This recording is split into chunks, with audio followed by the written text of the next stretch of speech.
Hey guys, welcome back to the channel. It's your boy Murda1 back again for another gameplay reaction. Today we have myself versus DC on Monsoon. Let's get into it.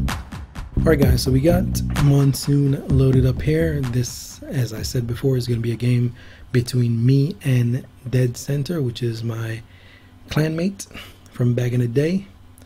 And we're going to be playing on Monsoon, and similar to the last analysis we did just starting off, this map has a red armor, which is the room that I'm in right now, has a mega health, yellow armor, and shards, of course. You can see some shards right here, and also there's some that are down the hallway back leading towards the yellow armor room. And so ideally off the spawn you want to grab the red, and then the other person will grab the mega and the yellow, and then you interplay between those. You know, sometimes depending on the spawn you can steal the red and the mega, but you know, in general what happens is somebody grabs the mega and the yellow, and then the other person grabs the red and shards to compensate for, you know, being on the back foot from the person who has the mega health and the yellow armor. So that's kind of what we're going to get into off the spawn, and let's jump right in.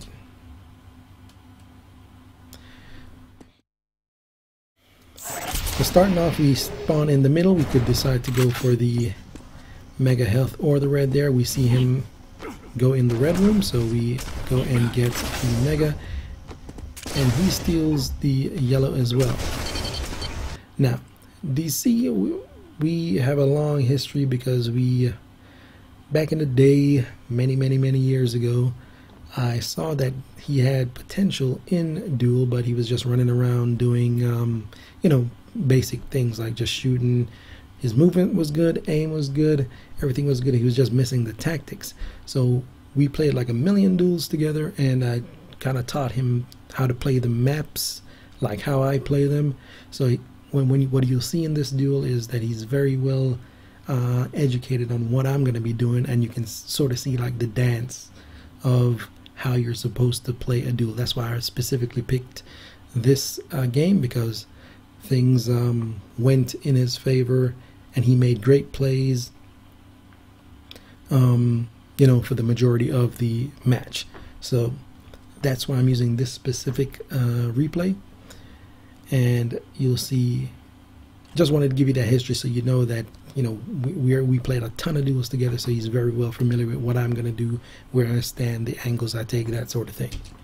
Alright, so he has the red and the yellow armor, and I have the mega health, which slowly ticks back down to 100, so don't really want to try and get in the fight now, just want to get some hits in and not take any damage. 36 seconds, so mega health should be coming back up now. It's a 35-second timer, and there you see we pick it up, and just avoiding damage at this point. That was a mistake from him there. He should have come and denied the yellow as well, but he was giving me a little bit too much respect, because as I said, we do play a ton of duels, so he knows what I'm capable of. But that right there was a scenario where he did give us a little bit too much respect. I'll go back and take a look. Jump back. So I dropped down here. He should have instantly picked the yellow up. It's the same cycle as the first time. He got the red and the yellow. I got the mega. Same thing happened again. He got the red there, as you saw. I went to the mega room because I knew the mega was coming back up. Got the mega. He should have got the yellow again and kept the same cycle for the second rotation to keep his advantage. Instead, he let me get this yellow for free. Very bad mistake. And see, his timing is off, because now he went to the mega health, and that's a scenario where you need to pay attention to, you know, item timing. It's very crucial. Off the spawn, it's very easy. You know, once people spawn in, they usually run straight to the red armor, and the other guy runs straight to the mega health. So you can guesstimate that at around 35 seconds or a little bit after is when the mega health is going to come up again for the first cycle. So that shouldn't even be a question. If you spawn and you get the red, you know that the next time around the red armor is going to come up in 25 seconds. Then shortly after that, the mega health is going to come up. So you don't even have to actually time it. Red, when you pick up the red, 25 seconds later, the red is going to come back up. You stay there and get it. Move to the mega shortly after. Just as red mega for the initial, you know, item cycle. So now just trying to take off some damage. He sets back up at the red armor here. Just getting damage in. We hear him scream, so we know he's low health, and we finish it off with a rocket. This replay as well, I should say, is bugged. The explosions from the rockets aren't going off because it's an old replay from like 2016. So keep that in mind. The rocket explosion is bugged, as you saw in some of my older Quake 4 Max replays as well, where, you know, it was given like the napalm gun explosion, yada yada yada. So it is bugged. You're not going to see the rocket explosions, but this game is important for learning, so, you know, doesn't really matter. Alright, so we're getting the shards now, get our 15 armor. Make a move to the middle. You see that the mega health is up. Nice rail there by him. So we try to make a play here. Now, the lightning gun is very powerful when you stand in the middle area here. So as you can see, I am low health, but I still sort of have the advantage, especially since he's not really hitting his MG. If he had good MG aim, of course I'd be dead, but I still sort of have the advantage. And we do a trick around the corner there where we just pretend to go for the mega health, but instead we just land a rocket where it needs to be, at his feet. Most people, you know, gamble and go straight through for the mega there, so that's kind of why he stood there, because he, you know, as an experienced Quake 4 player, you know, everybody always just gambles with this mega health jump, hoping that no one can hit their rail or their shot to kill him. So, but since we knew that, we, you know, changed up the norm and just went for a shot instead. Only 100 health now, so we're gonna aim to control this LG. Just get a few hits in there on the yellow and got a nice rail there to clean up that kill. Now, when I play, sometimes, like I said in the last analysis I did, if you're playing against a player that's better than you or has better aim than you, sometimes it's not really an advantage when you pick up an item if you have a bad position.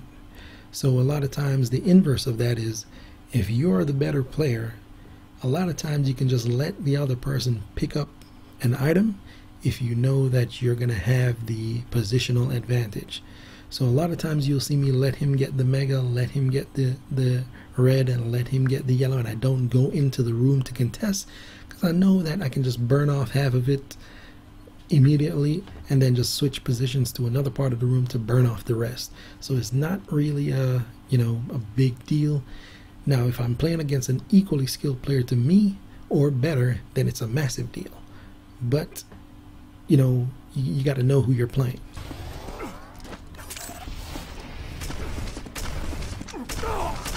Nice move there by him. Got caught in between thought there and didn't go for the air rocket. I think I should have. And then he ended up making a great play there to finish the kill with the air rocket. Not much off the spawn now, so he does what he's supposed to, gets that second kill. Score is now 3-2. And here you see we let him get the mega. And we got some decent damage in, not the best though. Aim failed there. But again, we didn't get hit, so it doesn't matter. As long as we keep the advantage here and not get hit with anything stupid, we are good to go. We got the red, so now we're back even.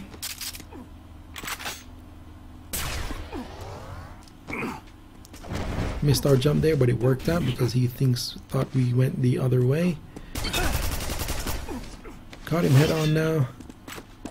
And again, you can see he's gonna go for the Mega. Not much we could do there because we don't really have any guns except for the rail. And the rocket is not really great to counter there. The gun you really want to have in that room is the LG.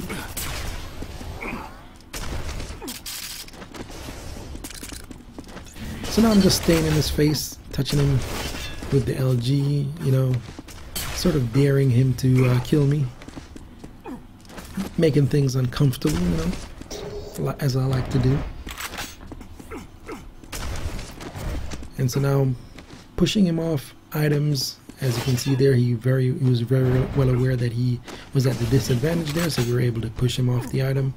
Mega health is up. I'm gonna let him go ahead and get it because we can just burn it all off, as you see.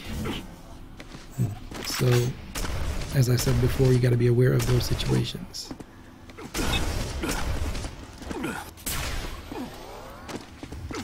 And this map is very, very, very important to keep the LG at all times.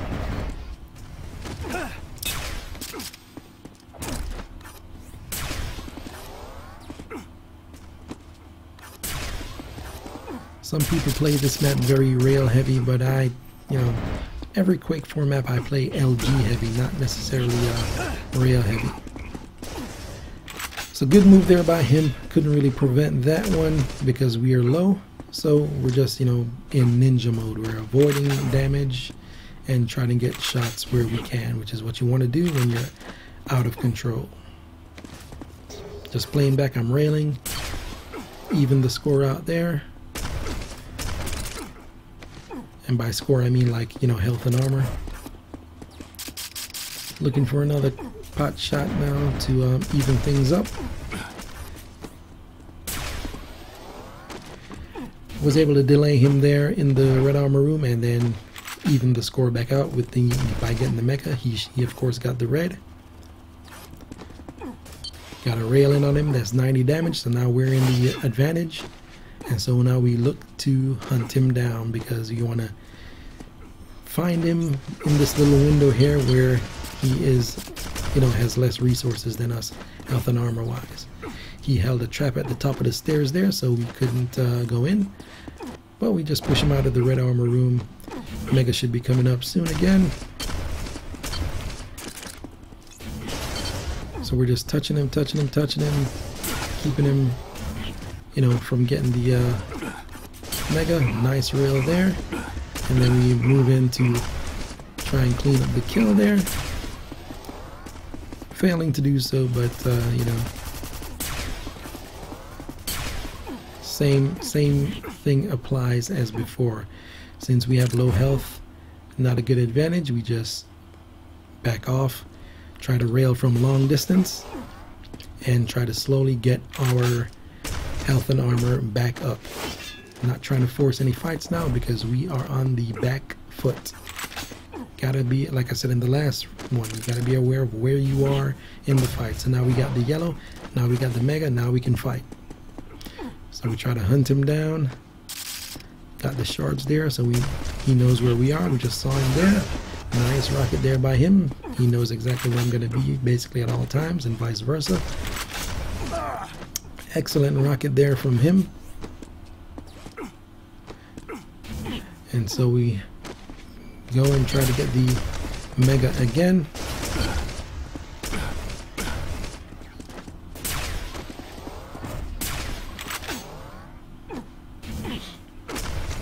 Was able to push him out of the room there by hitting a couple decent rockets. Weren't the best, but got the job done. Nice rail there again.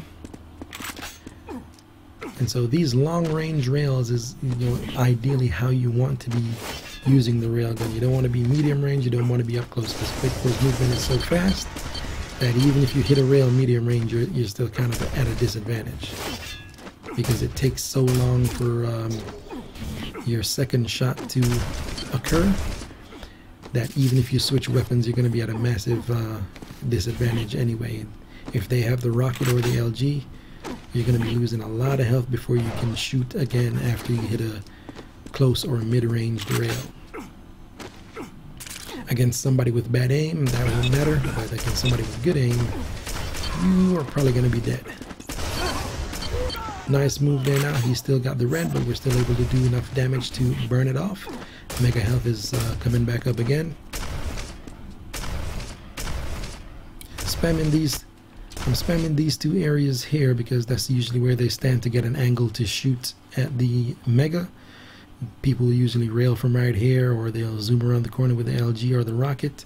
So I'm just spamming rockets there to clear. As you can see, he just did that. 25 health bubble there. He picked that up, but we spammed it with enough rockets.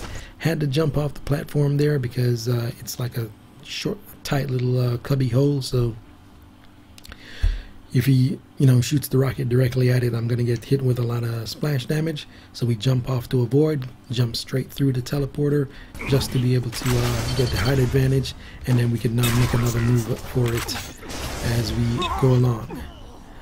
Good rocket by him there. We're able to touch him with the LG to clean up the kill. Pick up some LG ammo now. We hear the jump pad, so we know where he is. Try to make a move to deny the rocket, but he did a good job of getting it there. 33 health. We're on the back foot. No attacking. Gonna build our health and armor back up. Now, this instance here is a very key moment, or a key instance in the game that separates Quake 4 from basically every other Quake game. And that is, you have the ability to move at very high speeds with almost no sound, like 99% silence. If I was not an experienced Quake 4 player, he would have definitely caught me off guard there and killed me. Why? Because, listen up, let me go back. I go through the teleporter, crouch slide around. I'm holding the angle right here. As you can see in the top right here, this minus button means I'm pressing the crouch button. Plus is the jump, of course. So I'm pressing the crouch button. And he is now in the LG room back here, sliding around to come up the stairs behind me. But because I'm crouching, he can't really see me because he's also crouching at the bottom of the stairs doing his crouch slide. So he's not going to see me until he jumps out of the crouch slide and gets to the top of the stairs. But the reason I was able to hear that is because it made one single solitary sound. And this is it. Listen up. Didn't go back far enough there. Let me go back again and you can hear it. So we go through and listen. That sound, you just hear it like a little folding sound, like that's how you know. Let me go back one more time. Listen, right there. That's how I knew he was behind me. And so a lot of people that are new to Quake 4 or aren't experienced with Quake 4, they say, oh man, the sound is messed up and blah blah blah, the common argument. The sound isn't messed up. Crouch sliding is silent. What happened there is when he dropped off the ledge in where the LG is in this room and he dropped down to the ground, it made that little sound. So you need to be able to recognize that sound, listen out for that sound. That's how you catch people that are crouch sliding up on you in Quake 4. But of course that only works if he drops from an upper ledge. If he's just crouch sliding normally without falling from a ledge or something like that, you're not going to hear anything. But of course you need speed to do that, so you're probably going to hear like a jump, a strafe jump sound somewhere in there. So you need to listen out for these things. That's why the sound is very important. That's why when you are doing your sound settings, you don't have any music on, you're using headphones, and you have the ambient noise and everything turned off so that you can hear the movement from the actual player model that you're, the guy that you're facing. Minor things like this is what, gives you an advantage and what sets you apart when you're playing good players. So let's just go back one last time. I hear him. I was able to dodge the rocket and get out of there safely with my 33 health. Ooh, nice dodge there again. It's the little things, man. It's the little things. You gotta be like Neo in the Matrix, Not like that, though. Got a rocket to the face. Nice kill there by DC. And so the score is now 6-3. We just look to get some damage in. And a nice rail there. Clean it up with the rocket. The score is now 6-4. And see, he's making great moves because he's very familiar with how I'm playing. So trying to steal the red here now. Hit him with a nice direct rocket there. And so we're basically even back up again. And so the item cycle, who got what, is what you need to always pay attention to. He got the red and you got the mega, you can fight. He got the red and the yellow, you got the mega, try to get some free damage in before you engage. And, you know, stuff like that. He got all the items, you shouldn't even be thinking about fighting. You should be thinking about hiding, running, controlling a specific area where you can set up and play defense. On Monsoon, a good area to do that is right inside the red armor room on the top level, right by this entrance here. If you go up these stairs to this platform here, that's a great place to play defense and set a trap, because you're basically free from damage.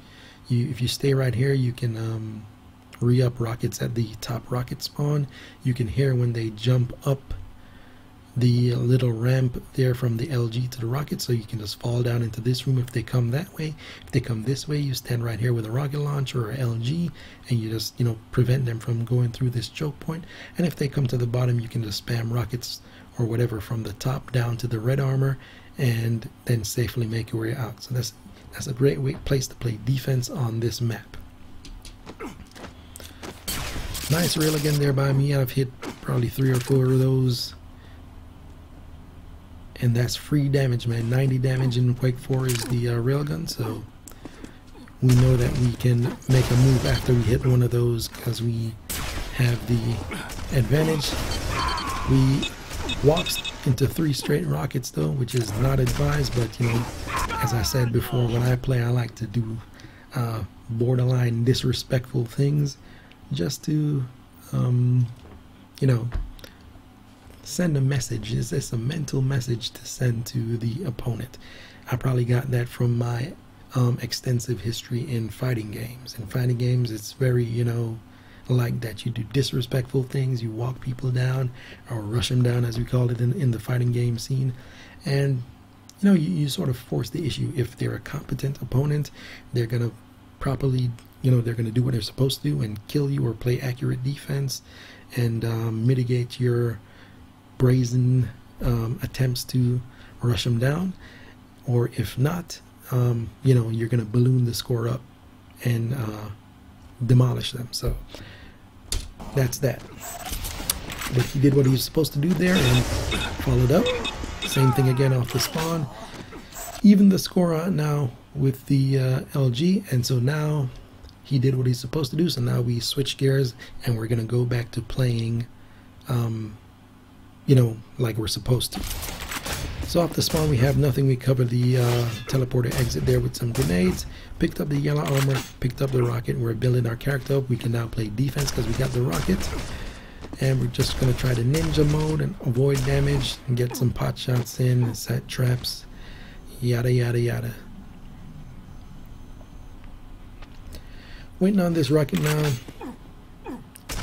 trying to see where he is. Probably in there getting the mega. Mistake by him there letting me get the red though. So we're instantly back in the game. We're at 127, 144. More than enough to get some action in. We got the LG, got the rocket, which is the bread and butter of Quake in general. And then, you know, we can make moves now. We can go where we want to. We can push in on items. We can contest. That sort of thing. Got a little bit of damage there. Picked up the railgun now, and we're back up to full strength. We can contest every item, as I said. We see him there. We're gonna drop down. Shot the rocket there to the left to force him to come fight me, or eat a rocket. He hit a nice rail there. Gonna make a move now for the mega.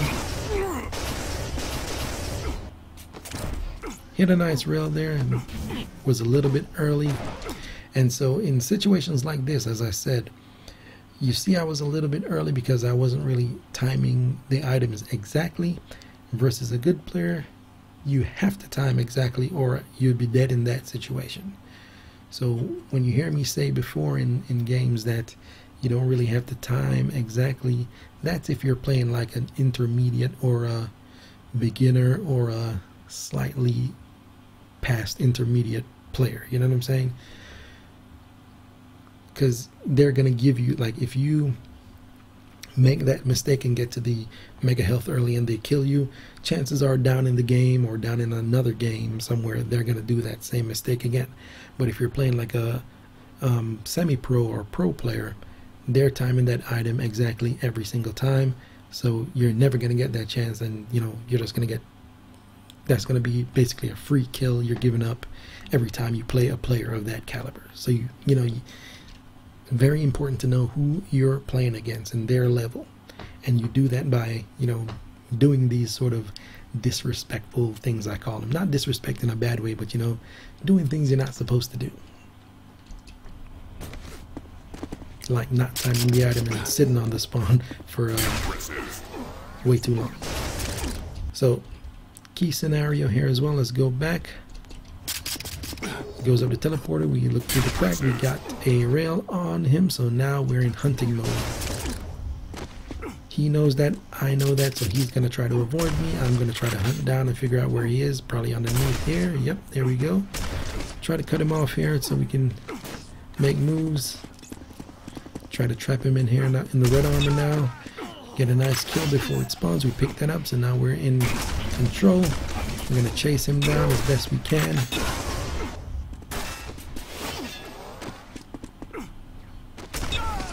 Circled around and caught him off guard as well. He probably thought I was still chasing. But in those scenarios when I'm chasing, sometimes it's good to just stop and listen. So we knew that he didn't circle back. So we knew we could move forward and get him down in the middle there. So we pick up the red now. We're at 150, 160 in command again. We can push in on every item, clean that up, and now the game is essentially won at this point. You know, it's just 2 minutes left, and all these kills from the time when we're at the 6-6 scores, these are just garbage kills. These don't even matter because the game is essentially done at this point.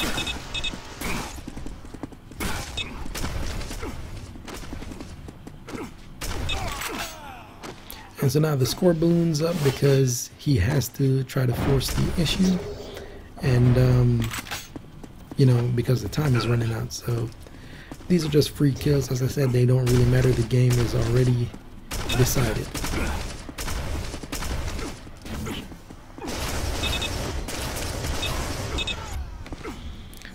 Score now is all 12-6, but once again, 1 minute warning. Can't really count these. He has to play this way, and this is what happens when you play this way versus a good player. So now he's basically just gambling, which is what, you know, if you watch any pro level duel or high level duel, like even if you watch the Quake Champions League or whatever it's called, it's the same thing. Towards the end, when the tug of war has already been won, you know, the garbage kills at the end comes, and when you blatantly ignore your fundamentals and your defense and your positioning and just throw your body trying to aim down a good player, you're, you know, just gonna be dead. So the first part of this game is up until the score was 6-6 is what you need to pay attention to get an idea of how to play Monsoon. It's a tug of war. It's a back and forth. I'll do some more Monsoon games as well, because there's some things in this one that I didn't get to cover. But this game I felt was a good starting game to upload, so you can see like generally how you should be playing. DC did a great job.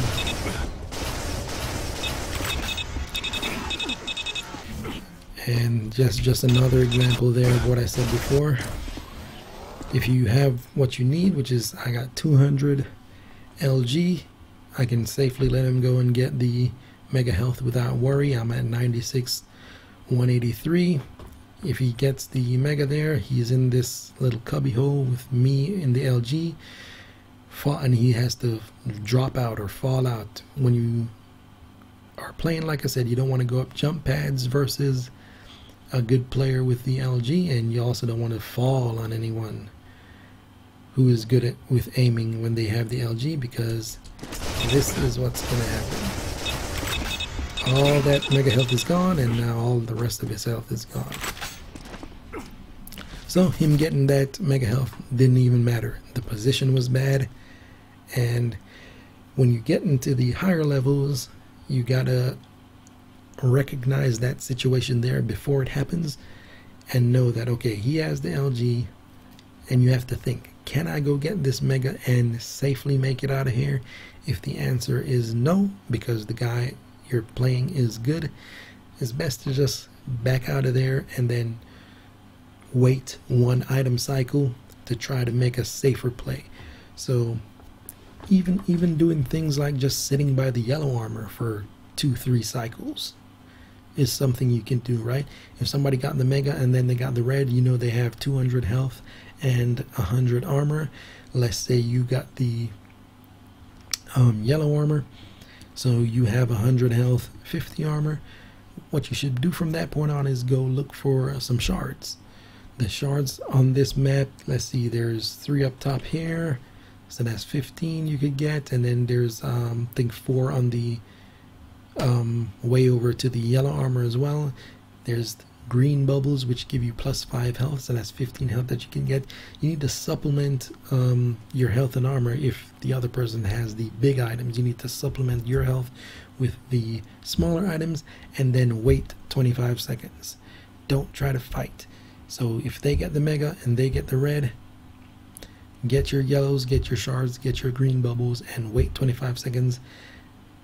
They're going to get the mega again, they're going to get the red again, they're going to be at like what, 200, well, not 200 because some of it would have ticked down, so let's say they're going to be at like 150 health and 200 armor. But then the second cycle comes around, you're going to be at 100 health, and let's say you're able to get like 70 or 75 armor with the yellow and the shards. You wait one cycle, pick those up again, you're sitting close to 200, so you're going to be at 140, 150, 160, somewhere in that range, and that's very decent. Then you can just look for a rail shot, look for getting the first rocket, look for surprising them on the mega health platform with some LG before they can hit you to even the score out before you engage in a real fight. That's how you work your way back in the game. You don't work your way back in the game with just pure aim. You can't do that in Quake. See, a lot of people that come from other games that think they're aim gods. Aim doesn't matter that much in Quake at this level. At the pro level it does, because everybody's got excellent, perfect aim at the pro level. But at this level you can play around aim. Intermediate, average, above average, even I would say like semi-pro level, you can play around aim, because they're gonna miss some shots, and things will happen in your favor. But if you're playing somebody like Toxic or something, his LG is never missing, or Serious, or one of these kind of aim, their LG is never missing the whole game, so you got to play differently versus that kind of person. So 10 seconds left now. Again, these kills don't matter, it's just garbage time. And that's gonna be the game. So big shout outs to DC, man. I know you're going through a tough time at the moment. Prayers up for you. Other than that, I want to thank everyone for watching this video. Please like and subscribe to the channel, guys, and hit the notification bell so you know when I upload a new video. Hope you guys have a great day. Enjoy. Take it easy. Peace.